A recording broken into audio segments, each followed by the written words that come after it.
வெறுப்பு அரசியல் பேசும் பிரதமர் மோடி மீது நடவடிக்கை எடுத்து தேர்தல் ஆணையம் நடுநிலையை நிரூபிக்க வேண்டும் என்று மனிதநேய மக்கள் கட்சியின் தலைவர் ஜவாஹிருல்லா வலியுறுத்தியுள்ளார். சென்னை விமான நிலையத்தில் செய்தியாளர்களிடம் பேசிய அவர் 10 ஆண்டுகளில் மக்களுக்கு ஆற்றிய பணிகள் என சொல்வதற்கு எதுவும் இல்லாததால் தேர்தல் பரப்புரையில் மதவெறியை தூண்டும் வகையில் பிரதமர் பேசி வருவதாக குற்றம் சாட்டினார்.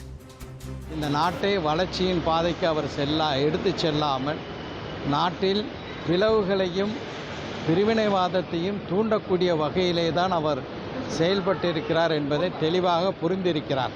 இதுபோன்று வெறுப்பு பேச்சுகள் பேசக்கூடாது, குறிப்பாக மத ரீதியான வெறுப்பு பேச்சுகள் பேசக்கூடாது, அதை நாங்கள் சகித்து கொள்ள மாட்டோம் என்று பத்திரிகையாளர்களுக்கு பேட்டியளித்தார். இந்திய தேர்தல் ஆணையம் நடுநிலையாக இருக்கின்றது. அனைவர் மீதும் வெறுப்பு பேச்சு பேசக்கூடிய அனைவர் மீதும் நடவடிக்கை எடுக்கும் என்பதை நிரூபிக்கக்கூடிய தருணம் இது.